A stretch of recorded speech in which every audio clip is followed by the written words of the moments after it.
Yes.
If you're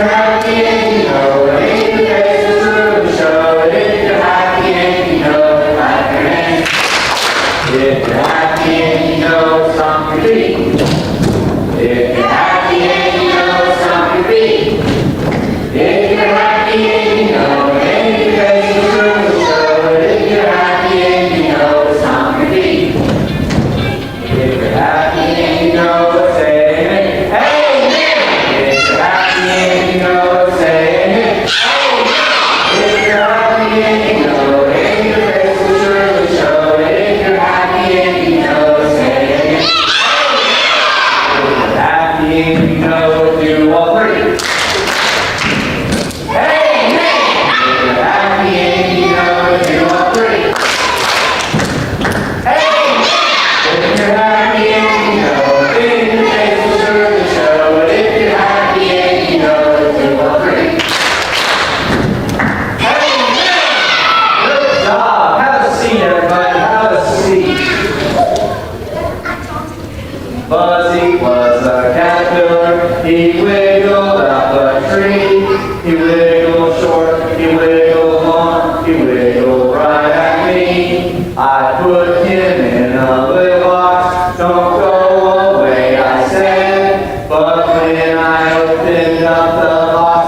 Stand back up, everybody.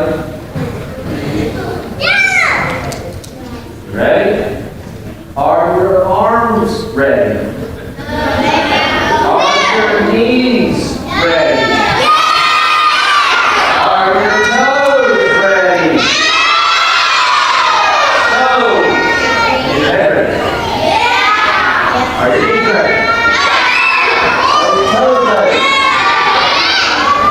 My head, my shoulders, my knees, my toes, my head, my shoulders, my knees, my toes, my head, my shoulders, my knees, my toes, they all belong to Jesus. My head, my shoulders, my knees, my toes, my head, my shoulders, my knees, my toes, my head, my shoulders, my knees, my toes, they all belong to Jesus. Head, shoulders, knees, toes, head, shoulders, knees, toes, head, shoulders, knees, toes, they all belong to Jesus.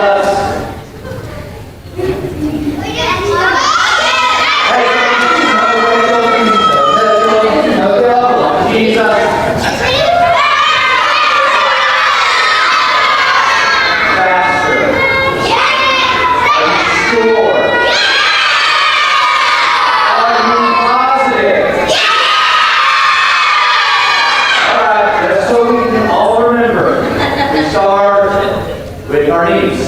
No? Oh, we're talking about heads. Give me our shoulders. Give me our knees.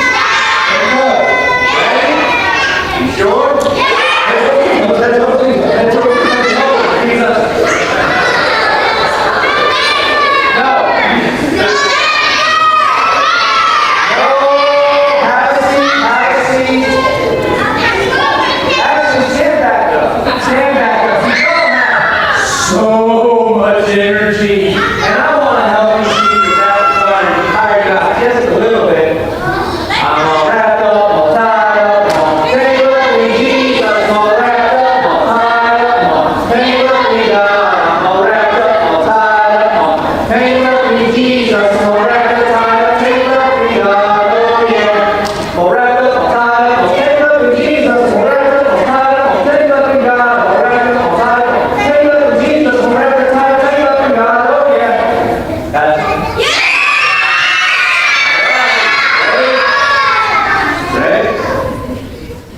All right, tied up, tangled with Jesus. All right, tied up, tangled with God. All right, tied up, tangled with Jesus. All right, tied up, tangled with God. Oh yeah.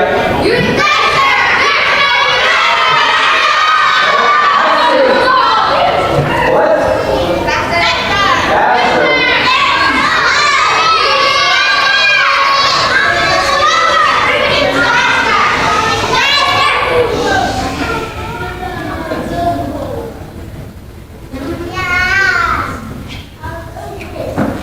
All right. So, last night, what did y'all learn about? What did y'all learn about? Yes? Say what? The defenders. And what were the defenders doing last night? Yes.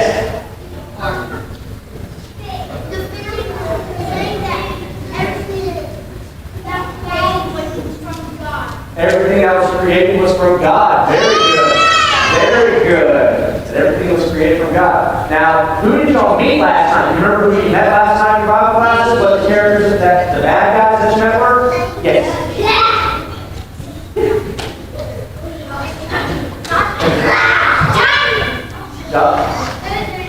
The planetary pirates. Very good. So I think with that, y'all are ready for your next class tonight.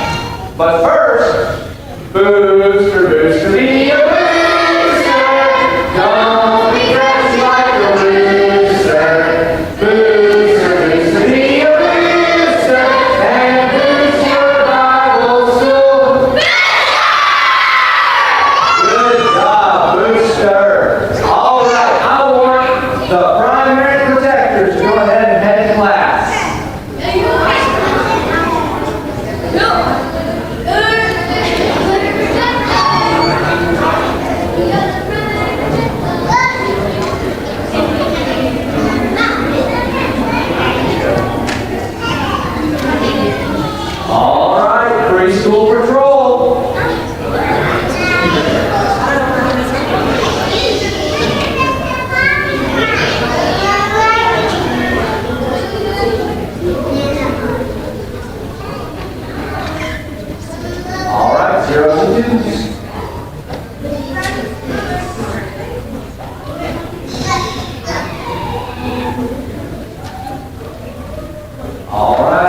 Intermediate investigators.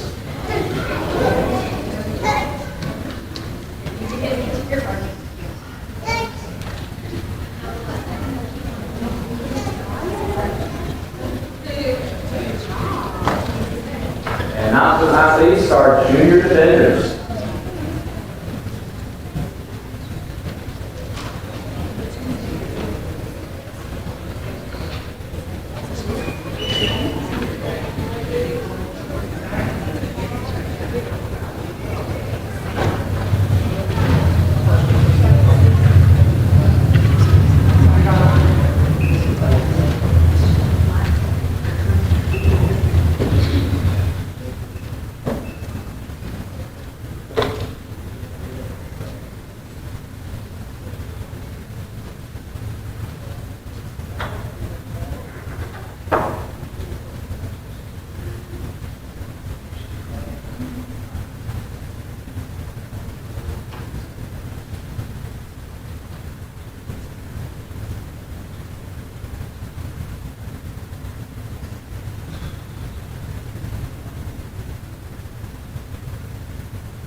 Good evening, everybody. Evening. All right, so we are on day 4. We have covered day 1, what was it? The origins of the universe, which was going to be mine. And my dad had number 4, which was tonight's, and he did not want this one because there is basically no scripture in it, and he didn't like that a bit. So I said, all right, I'll take it. Which leads me to I think everybody has mentioned this at some point, but if you were having a discussion at any point with somebody that does believe in evolution, an atheist, whatever, a thing that you probably need to be able to do is argue from a place of logic and the science, okay? Because they don't believe the Bible. So what does it help if I say the Bible says this, right? So I do think it is worth knowing this information. One reason I think it's definitely worth knowing is for your own sake, because there will be times that you will be presented with this material. If you've never heard it before, some of it can be very persuasive, right? If you don't know the science and somebody says, well, scientifically, this thing happens that proves this thing, sometimes it can be very hard for that not to affect you in some way. So I do think it's important that we learn these topics, that we understand how to talk about them, how to look at the truth behind it. And it's dangerous for us to just assume that, oh, this stuff is so, laughable. What moron would believe it, right?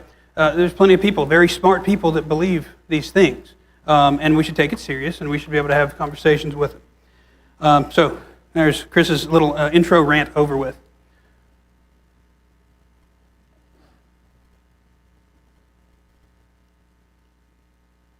Okay.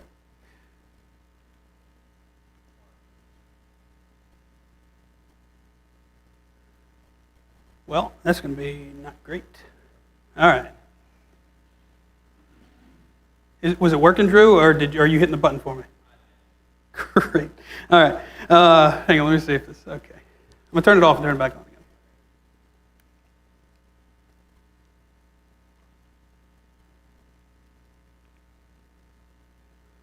Okay, I'll just tell you when. Thanks. Okay, so what we're talking about tonight is, go ahead, Drew, evolution in the animal kingdom. And this can be a wide-ranging, there's a lot of different parts to this. You've got, and we'll talk about it later, you have everything from this, the idea of like adaptation or microevolution all the way up to what evolutionists or evolutionary theory would preach, which is macroevolution, right? Changes over time from species to species, brand new beings being created. But first thing is, Drew, if you would, next. This is the problem you've got, right? Before you can deal with evolution in any way, you have to have the life. So where does the life come from? Supposedly, 13.7 billion years ago, the universe was created, right? Came out of nothing, however they want to look at it. Okay, let's say that happened. Let's say everything expanded from this singularity, from this Big Bang, or however you want to look at it. At some point, life has to begin. Well, that leads us into this idea of abiogenesis, okay? And we'll talk about biogenesis in a second. But we have to make some assumptions for how life got here. We exist, therefore something had to have happened in the past. Drew, next. And you see here from G.A., Gerald A. Kirkut, he presented some information and mentioned 7 different non-provable assumptions. These are assumptions you have to make to get here. And this is his first one. The first assumption is that non-living things gave rise to living material, i.e. spontaneous generation occurred.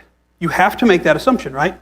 If things just came from nothing and there's no life, life has to start somehow. Drew, next slide, please. Everybody probably knows at least one of these guys up here, Francisco Redi, Lazzaro Spallanzani, and Louis Pasteur. Pasteur is probably the most common of these names, or the one people know the most. These men are often credited with disproving the idea of spontaneous generation. Now, atheists will tell you, right, these people that believe in evolution will readily admit that spontaneous generation as it was studied, right, as you probably saw in your science books when you were in school, does not exist. Go ahead. And you might have seen this before, right? So people thought at one point that if you left meat out, maggots would just happen in it. They would generate on their own. And Redi did some tests with this and found out, well, if the flies can't get to it in order to lay their eggs, then nothing is going to be born into it. So a sealed jar is just meat, right? And this basically went most of the way to proving that point. And then we have Pasteur in 1864. This is really when he kind of put a nail in that coffin. Go ahead, Drew, next one. And he did basically the same thing, right? Heats up broth, cleans it out of bacteria. There can't be any bacteria, and it seals off the tube. Nothing grows. Opens it up so that air can get in. What happens? Well, there's bacteria in the air. It gets into the broth. Now we have things growing in there. So he's proved that things don't just generate out of nothing. I mean, to us, that idea sounds wild anyway. That we can go from non-life to life. Alrighty, so this is where we end up with. Life comes from life, right? Life can only come from life, which leads us to the definition of biogenesis, which is a law, the law of biogenesis. And it's pretty straightforward. It is, you can Google it right now. What is the law of biogenesis? And if you know anything about science, then a law is a proven fact. And what does the law of biogenesis say? Life comes from life. Okay? That being said, the amount of people that still believe that life had to have come from non-life is kind of startling. We see, next one, Drew, George Simpson, who was an evolutionist, basically, said there's no serious doubt that biogenesis is the rule, that life comes only from other life, that a cell, the unit of life, is always and exclusively the product or offspring of another cell. Readily admits it, this is how it happens. We know that, right? If a married couple wants to have a child, they procreate and they have a child, right? And that's where the life comes from. It can't just pop up out of nothing. So it's clear that without abiogenesis, evolution can't even get started, as we see here. So the reason I mention it, right? Going to the next one, Drew. We have all of these examples, and I'll go through a few real quick, of people like this. This is George Wald. He's an evolutionist, a Nobel laureate, and works for Harvard, or worked at Harvard. And he says here, as for spontaneous, this one's crazy to me. There's 2 slides here. As for spontaneous generation, it continued to find acceptance until it was finally disproved of by the work of Louis Pasteur. Go ahead, Drew. One has only to contemplate the magnitude of this task to concede that the spontaneous generation of a living organism is impossible. He probably should have just stopped there. He continues going on, yet here we are, as a result, I believe, of spontaneous generation. Okay, this one's a little hard for me. Like, the man admits readily, this can't happen. According to the laws of science, this cannot be a thing that exists, yet it exists. And this is what we run into quite a bit, and I may be getting ahead of myself, but we run into this idea of circular logic. Derek talked yesterday about the fossil record.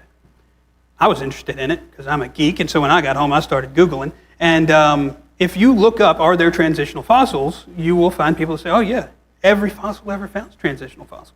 How do I know? Because we're here.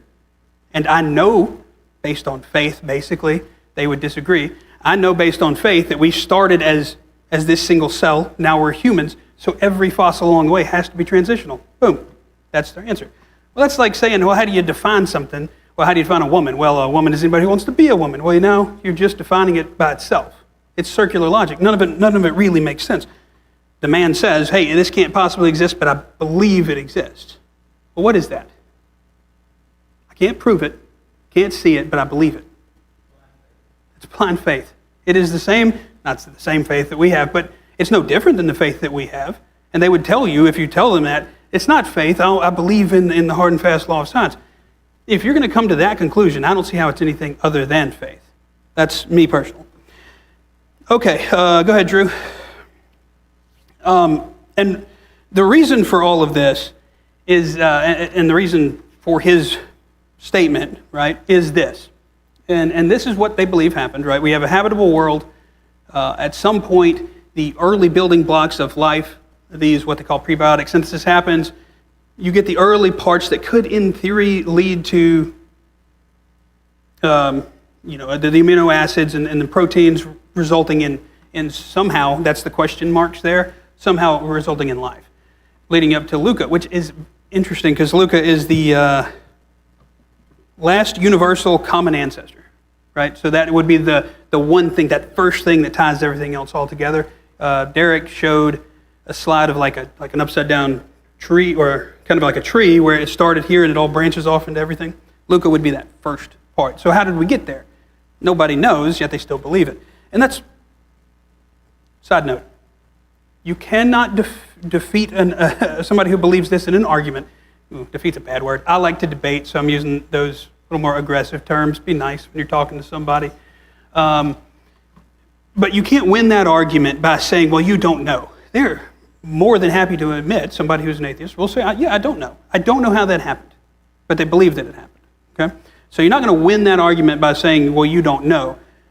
So you're going to have to look at all of the logic, all the pieces of science that we can piece together and try to look at it logically, okay?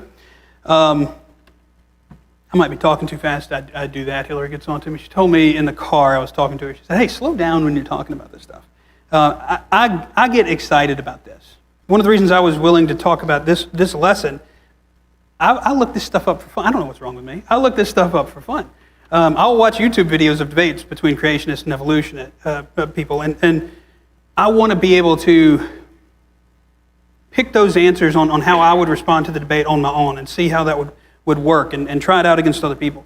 But not everybody, most people probably, not like that. All right, Drew, next slide, please. All right, now, I just showed this idea that you had the habitable world that led to these prebiotic molecules that would eventually lead to life. One argument, this lesson did not mention, but I felt like I should include it, that you will see is probably the Miller-Urey experiment. And I'm going to try not to get technical, it's not overly, but what these scientists did is they tried to recreate what they thought was likely the material that was available at the beginning of the Earth 5 billion years ago. Okay? So they added ammonia, hydrogen, methane, and water. They put it into a closed system. They heat it up so it turns into vapor, right, into gas. And they slide it around this set of tubes where it would condense and then come back through. And then they add electricity to it to simulate lightning strikes and things like that, just wild amounts of energy that could happen back then to see if they could create life. You will hear people use this as proof that life can come from non-life. Now that's because they don't know much about it. They know that this level of experiment exists. This is kind of how they did it. Heat goes up, goes back through. But what they ended up creating was some basic organic material. Organic. Organic does not mean life-creating material. There is no life here, and that is one of the main issues. A couple issues with it, and I think they're interesting to bring up if you're ever having a discussion with somebody. Lots of experiments since have said this is probably not the makeup of the material that was available at early Earth creation, early evolutionary Earth creation. That matter is really no closer than any other molecule to becoming actual life. They created amino acids of some sort. None of those ever led to creating full proteins or anything else. So, I mean, even their best experiment really doesn't do a whole lot for us. Drew, next, please. All right, and then I found this one really interesting because I had to search a lot for this. Somebody actually found out that the alkalinity of the material that's in these glass tubes was so high that if they did this experiment with Teflon instead of glass, they got different results because it would literally eat away bits of the glass and you'd end up with silica inside of the material that's getting electrocuted, which would result in a different level of amino acids. So there's always a lot of things going on here. I just found it interesting. I wanted to point this one out because it will be mentioned probably if you're ever having a discussion with somebody. Go ahead, Drew. This is just more of these examples. There's a few of these. The origin of life is a subject of immense complexity, and I have to tell you up front, we don't know how life began. Again, that does not prove anything. Most people are happy not knowing. How can I tell you about the origin of life when we are so woefully ignorant of that history? Go ahead, Drew, to the next. We're going to jump through these real quick. One of the greatest outstanding scientific mysteries is the origin of life. How did it happen? The truth is, no one has a clue. This is a theoretical physicist, cosmologist, astrobiologist, and a professor saying these things. And he's right. Nobody knows. And this goes back to the George Wald quote from earlier, which is, we don't know, we honestly know that scientifically it can't happen, but we're going to believe it anyway. And next one, Drew, this should be the last of these. This guy, this quote right up here is actually the title of an article that he wrote, Don't Tell the Creationists, but scientists don't have a clue how life began. And I think he's trying to be a little bit funny or tongue-in-cheek when he writes this, but he's right. They don't know. Now, he would say here that no one knows. But if you would go ahead, Drew, this is true. Natural evolutionists, people that believe in the theory of evolution according to nature, they don't have a clue. They cannot possibly explain it.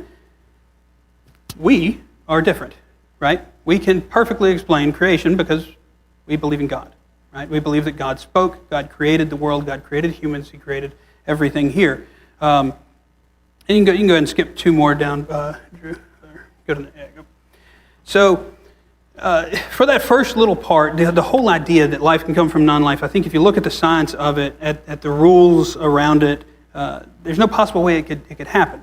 I think that's one good argument against evolution. The second argument is this: the nature of the first life. And in theory, and I did not believe this when I read this book. Let's go ahead to the next slide. This says, and this is part of this material, that life from non-life is the easy part. And I was like, oh man, as complicated as the first part would be, right? Life from non-life. There's no way this second part could be any more complex. We're going to get to that shortly. Drew, go ahead and I'll read this because it's probably pretty small up there. This is a British astronomer, Sir Fred Hoyle, and I just think this is a good quote. At all events, anyone with even a nodding acquaintance with the Rubik's Cube will concede the near impossibility of a solution being obtained by a blind person moving the faces at random. Now imagine 10 to the 50th power blind persons, each with a scrambled cube, and try to conceive the chance of them all simultaneously arriving at the solved form. So at the same time, all of them doing it at the same time. You then have the chance of arriving by random shuffling of just one of the many bipolymers of which life depends. So one of the basic building blocks of life is so complex that the chance of getting there randomly is essentially zero. And that's all he's saying here. I didn't necessarily believe it, but there's something I'm going to show you in a minute that is astounding to me. All right, let's keep going, Drew. This is a back and forth discussion between Richard Dawkins, who There are a ton of videos of this man on YouTube if you ever do go looking for this sort of information. He debated a lot of Christians, a lot of young earth creationists, and so you'll tend to run across him. And this is him and Ben Stein having a bit of a back and forth. You remember Ben Stein was the dry eyes guy, you know? I was going to try to mock his deadpan voice, but I can't really do it. So nobody knows how it got started. We know the kind of event that it must have been, and this is what we're talking about, that Miller-Urey experiment. They knew kind of, or we can kind of guess, what the materials might have been like, what things might have been there in order for it to happen. So we know the sort of event that must have happened for the origin of life. It was the origin of the first self-replicating molecule. Now, that's really an interesting point where he talks about the first self-replicating molecule. It's not enough in this case that we're talking about that life came from nothing. What did that first bit of life have to be able to do? It had to be able to replicate, which is yet a whole nother set of variables. So not only does life have to be able to make itself, now it has to be able to replicate and do that over and over again in such a way that it can mutate and adapt and change to lead up to us. Because I'm just going to put us at the top there. All right, so Ben Stein's simple question back to him is, okay, how'd that happen? Which, if one of the ones I like to use, one of the examples I like to use when I'm talking to somebody that believes in evolution, get them talking about the beginning, how did things get here? They start to explain, okay, where'd that come from? Oh, well, everything was in this okay, where'd the singularity come from, right? I like to use that method because the whole point is you can't, unless you're getting into a faith-based realm, ever say, well, things were just here forever, right? That's just an idea that doesn't really compute in science. And if you can get somebody to that point, I think you can kind of start wearing them down a little bit. Richard Dawkins responds, I've told you we don't know. So Ben Stein says, so you have no idea how any of this happened? And then he replies, no, nor has anyone. Okay? I would disagree. As Christians, I think we should disagree. That no one knows. We know, and it's our job, it's our duty as Christians to explain that to people. If we can get people to doubt the science that they've been fed, and I have no problem, I love science. I love technology, I love these things. You can use that science, you can use the rules of nature, the laws of nature all around us, and use that to try to prove our point. Okay? And if we can do that, if you can get somebody to doubt just a little bit, then we can do what we're supposed to do as Christians and try to reach out to them and bring them into the fold. Go to the next one, Drew. This is a biology professor at Rutgers, and he says, even conceptually, it is difficult to see how a system satisfying the minimum criteria for a living thing can arise by chance. We're about to talk about that chance. And simultaneously include a mechanism containing the suitable information for its own replication. So a whole lot of things have to happen at once. You saw the guy talking about the Rubik's Cubes and blind men trying to put them together. I mentioned earlier 10 to the 50th power. I need you to understand what that is. That would be 10 with 50, or 1 with 50 zeros behind it. Okay? It's insane. The number is insane. I had some trouble trying to visualize it, and I'll show you something in a second that might help.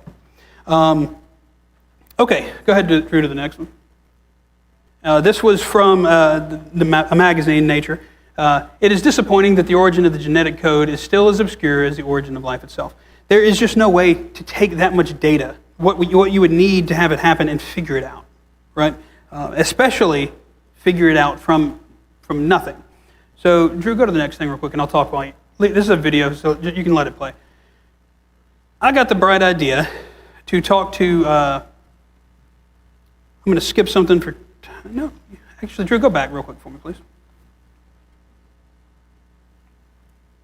That's fine, it looks like it stopped it. I'm going to show you something, because I saw this elsewhere. I'm going to show you something you've never seen before. No one in the history of the world has ever seen this before. Okay? Take a deck of cards, 52 of them to be exact, and I'm going to shuffle them.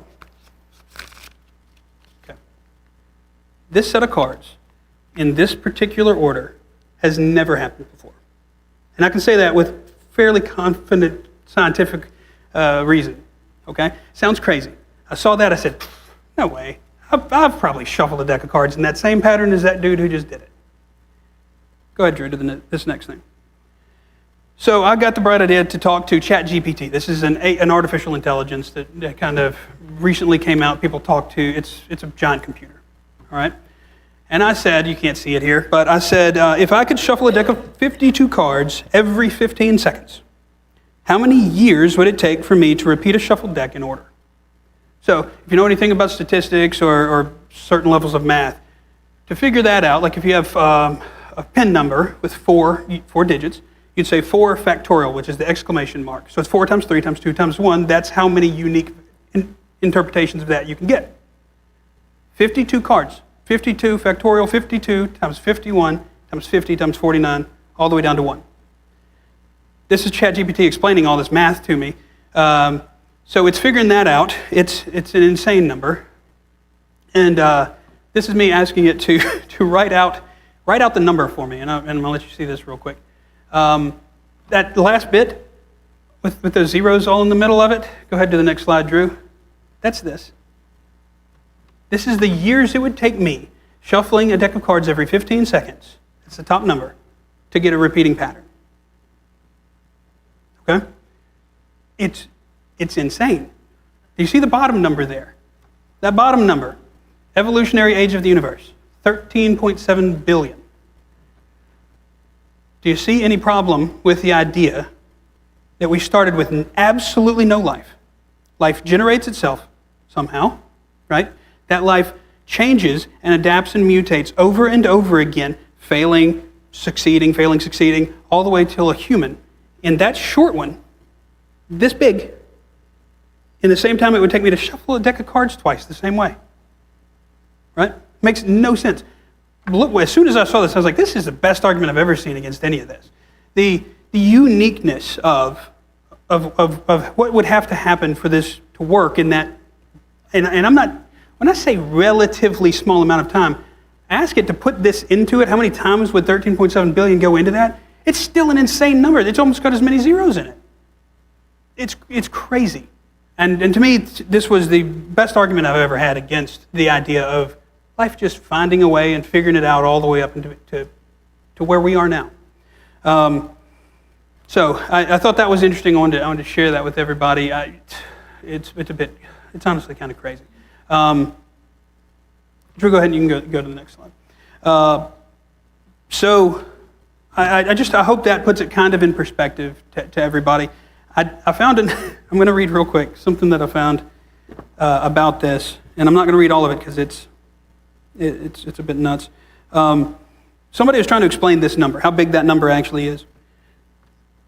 And he said, well, okay, if you want to figure out how big this number is, start by picking your favorite spot on the equator, and you're going to walk around the world around the equator. But you're going to go at a very, very leisurely pace of 1 step every billion years. So the circumference of the Earth is 40,075,000 meters. Make sure to take a deck of playing cards so you can get in a few trillion hands of solitaire between steps. After you complete your round of the world trip, remove 1 drop of water from the Pacific Ocean. You can see where this is going.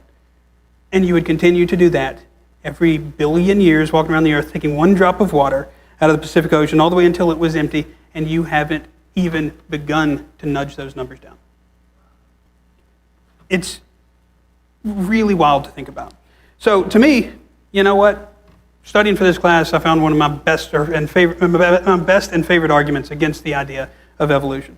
Let's move on from that, but I just find it very, very interesting. Okay, problem number 3, the origin of genetic information. Go ahead, Drew, to the next one. And here we see from Hugo, he says, natural selection may explain, I like this quote, the survival of the fittest, but it cannot explain the arrival of the fittest. Now, don't get me wrong, survival of the fittest is definitely a thing. It's not even a point to argue against, right? If you have two, let's say birds, right? You have 2 birds in an area, they're very similar birds, they might even be the same type of bird. One has, due to the genetics, right, from his parentage, right, has a weak beak, and he has trouble breaking into hard fruit, right, the skin of a hard fruit. And you have another one that can easily do it. Which one is likely to live? One with the hard beak, right? So what's going to happen with that one when it procreates? What's the next one going to have? It's going to have a hard beak, right? And the one that didn't survive. So there's no issue there. That's normal. His point here, and we're about to talk about it, go ahead and Drew the next, is this idea of neo-Darwinism. This is what most people that believe in evolution think actually happens. You have a species, everything's going normal. There is a genetic mutation. That mutations happen, okay, it does. That mutation changes something. It's beneficial, so that version continues on, right? And the idea is that over that billions of years, we've seen how small that is in comparison, but over that billion years, you end up with a significant enough different species that there could no longer be interbreeding. However, go ahead, Drew, to the next. This is really what it all comes down to in this particular argument, point 3 here. Mutation doesn't produce major new raw material. All right? You don't make a new species by mutating the species. A lot of people believe that. A mutation is not the cause of evolutionary change. And the reason he says that, Drew, go to the next. This is, again, from ChatGPT. I just asked it. I said, does genetic mutation create new material? And this is its answer. It's important to note that mutations work within the existing genetic material already present within the species. They do not create entirely new elements or substances that were not previously found in the genetic makeup. Okay? Mutations are essentially changes in the sequence of DNA bases, such as substitutions, deletions, or insertions, which can alter the instructions encoded in genes. Don't worry about the last part. The part that really matters here is nothing new happens. Go ahead, Drew, to the next. Okay. This part right here, and an example. Okay, let's look at some examples, right? Some people are born with 6 fingers, correct? Some humans are born with 6 fingers. Some flies are born with an extra set of wings. Would a human ever be born with a set of wings? Okay, why? Because the genetic material for wings doesn't exist in the DNA. So you cannot make wings through a mutation. You can modify the things that already exist. So how would we go from a single cell, right? Cell wall, flagella, let's give it that, to a bird or a human, right? How did that genetic material exist in Luca we talked about earlier, right? That earliest last known common ancestor. It wouldn't exist. Therefore, there's no way that mutation over time could possibly even create something brand new. A person that's born with 6 fingers on them, what is that person? They're still a person, right? They're still a human. Will they ever be anything else? Is a fly with 4 wings any different from a fly with 2? I mean, they're different, but it's still a fly, correct? And that's the whole argument. So if mutation can't change things over time, we've already seen that time, honestly, there's not enough time for us to be here. I looked that up, by the way. I wanted to see what people thought about that. Oh, I forgot to mention something. The 13.7 billion years, that's how long the universe has existed. How long does the Earth exist? 5 billion, according to evolutionists. So it's an even smaller amount of time with which to do that same amount of change. But if you ask people, the answer you're going to get is, yes, clearly it's enough time because we're here. Which goes right back to that first guy that we looked at, Wald, because you just have to say, well, we exist, we believe that it came through evolution, so we have to believe these things. We have to believe that it was enough time. We can't look at life like that. We can't look at science like that. You have to be able to look at the changes in time. Humans have basically existed, according to evolutionists, for about 40,000 years in some form or another. Do you know what our difference is in that time frame? About 2 inches. About 2 inches taller for an average male. That's it. So I still, even trying to look at what we can see as changes in modern day, for as far back as we can see, I still don't see how you'd ever fit that in that time frame. Sorry, I keep going back to that, but I like the idea. Real quick, there's no known law of nature, no known process, no known sequence of events which can cause information to originate by itself in matter. And this is what we're talking about. A fly will never grow a human foot. A man will never grow wings on his back, just due to mutation. As cool as that might be. All right. Let's go on to problem number 4 real quick. Problem number 4 is actually broken down into 3 different parts. Go ahead, Drew. three categories, and these are the evidences that you will see kind of presented against young Earth creationism. And they categorize these into three different types: erroneous, irrelevant, and inadequate. And I think that's fair. Let's look at the erroneous ones real quick. Drew, go ahead. This is Ernst Haeckel, and in the 1800s, and he asserted that embryos in their development in the womb basically went all the way through their the evolutionary process as they went from embryo up to birth. And then, this ended up in textbooks, right? People are like, in the womb, they're going through the same process that they would have gone from small single cell up to full grown. And eventually he was confronted with some of his pictures and the slides that he put together, and he admitted that he faked them. Okay, go to the next. This was in a lot of textbooks. This is crazy. And it's this evolution of horses, all the way from this tiny little thing up to the horse that we know today, completely different feet, a bunch of different things. They admitted at some point several decades ago, leading paleontologists acknowledged that the uniform continuous transformation of the first one up into equus, modern horses, so dear to the hearts of generations of textbook writers, never happened in nature. Now, I think somebody mentioned this in one of the other classes. So this kind of thing ends up in a textbook. Does it get erased from the textbook?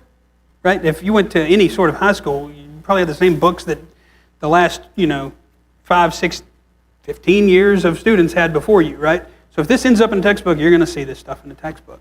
And so you end up with these ideas that people have developed, not of their own accord. They haven't gone out and seeked to be misled, but they're told in their science book that this is the thing, right? This is science, this is truth, this is what you can believe in. Oh, whoops, we made a mistake. Sorry, all of you people that went through school and saw those things, right? And it's dangerous. Go ahead, Drew, to the next one. This one is real interesting. I didn't know all this about whales. Supposedly, originally, they thought, up until about 1980, that whales came from hippos. I would have thought it was the other way around, right? Because everything started in water according to evolution and then came out of it. But they thought, looking at the fossil records, that hippos actually became whales. And then they were like, well, no, that doesn't actually work out. We don't have any real proof there. We found these bones that might have been a land version of a whale. It looks like a mongoose to me. I suppose if you want to make the argument, and I hate to be overly dismissive, but I suppose if you want to make the argument that turned into the biggest creature in the world, go ahead. I mean, that to me, I would prefer that people make laughable arguments because it makes our job a little bit easier. Sorry, hold still a little bit. All right, go ahead, Drew, to the next one. So this is what they're calling erroneous evidence. This is Archaeopteryx. This is Drew, show the next one because this is a rendering. This would be what they found, right? Found fossils. We find them all the time. This is a feathered bird. Clearly, it's hard to see there, but you can see feather imprints in this rock formation. There's claws on the end of the wings, and it seems to have teeth. So they said, well, you know what this is? This is the missing link, right? This is a transitional fossil between dinosaurs and birds, because as we all know, dinosaurs became birds. So that's what they're showing here. However, there's been a lot of it. Well, first off, there are current birds that have claws on the end of the wings, especially as juveniles. The bird, I can't remember, it starts with a T. Looks like toucan, not the bird, spelled almost the same, and it's in Africa, and they use the claws to climb up the trees before they learn how to fly. Interesting stuff. I like to learn things, and this has helped. But if you have birds that are modern-day birds that have claws on their wings, then why would claws on the wings here lead people to believe that it was a dinosaur? The bigger problem is they have found other fossils since this, millions of years, supposedly older, that are just birds. So why would you have a transitional fossil between dinosaurs and birds millions of years after regular birds? Transition would have already happened, right? Oh well. It's a bird. It's a bird. It's an extinct bird. I mean, if you look around, the number of extinct animals that have happened on this planet since the day of Noah is massive. It's just the way it is. A lot of them don't make it. It happens today too. Okay, so those would be what we would see as erroneous evidence, right? People jump onto these things to prove their point, and then we see them as erroneous later. And then we have irrelevant evidence. Go ahead, Drew. All right. This one's crazy to me. I'm just going to go off a little bit on this. Charles Darwin, natural selection. Go ahead, Drew, click the next one. Darwin caused a lot of this, right? He goes and he visits the Galapagos Islands, which is unique in that it's kind of an isolated area, right? It's away from a lot of other places, so the animals there can evolve in certain ways, was kind of his thought process. And one of the ones he mentions the most are finches. And you can see there, like, one of these, the ones on the left have bigger beaks, they're very thick. The other ones have more slender beaks. And okay, this is his example of evolution, right? These things have changed because of their geographic distribution. I would agree that these things change according to where they live, the things that they're able to eat, and that idea of adaptation and the survival of the fittest. It is a completely common thing. An example that I like to use. Let's assume that every woman in the United States all of a sudden found men with huge noses very attractive. The bigger the better. They love huge noses. What do you think is going to happen in 100 years to the American population? What do you think most people would look like? They're all going to have big noses, right? So if I am able, as a bird, to eat certain things that other birds can't eat, other versions of myself, I mean, think about the variation in humans, right? Is there not variation within finches? Are some not bigger and stronger jaw muscles, stronger beaks, whatever it happens to be, that would lead them to do better in certain environments? And if there are, wouldn't we expect that those would be the ones that would reproduce in that area? That's all this is. So the reason this book, I think correctly, refers to this as irrelevant evidence is, yeah, it's evidence of something. It's evidence of adaptation. It is not evidence at all of the idea of macroevolution. Now, I mentioned before macro versus microevolution. I've changed my mind on this recently. I don't like the wording of microevolution. I would probably just use adaptation. Maybe I'm a conspiracy nut, but I feel like microevolution is probably just an easy way to get people to more readily accept the idea of evolution in general because you're hearing the term more often. I would just say adaptation, which is all it is. Survival of the fittest is a thing, adaptation is a thing. Neither of those things comes even close to proving the idea that animals can change into whole new animals over time. Because you want to know the most interesting thing about all these finches? What can they do with each other? They can reproduce, which means they're just what? They're just finches. They're just different looking finches, just like there's different looking humans and different looking dogs. Okay? Another example would be, and I came up with this one the other day, if you took a bunch of dogs, right? I take 100 different breeds of dogs, and I put them out in the Arctic. Super cold, hard to find food, and I just let them go. And I check back in on them 100 years. What's the dog probably going to look like, right? It's going to be big, it's going to be hardy, and it's going to be really furry, right?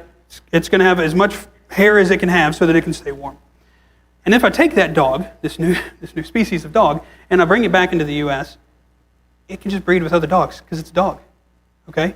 This is an argument that I've seen from some people that I think are very smart, and they take issue with the Bible saying that they reproduced after their own kind. Yeah, it's a kind. It's a kind. It's a dog. And a dog will have a dog. A dog will never have a cat. A dog will never have this new thing that mutated and cannot function. That's honestly what you're going to end up with 9 times out of 10 with mutation is something that can't then reproduce, right? It's usually a negative. So all this stuff's kind of, again, I hate to be dismissive, but it's a little laughable at times when you think about it. And then category number 3 are the inadequate evidences. And there's really one here that seems to make sure. Go ahead, Drew.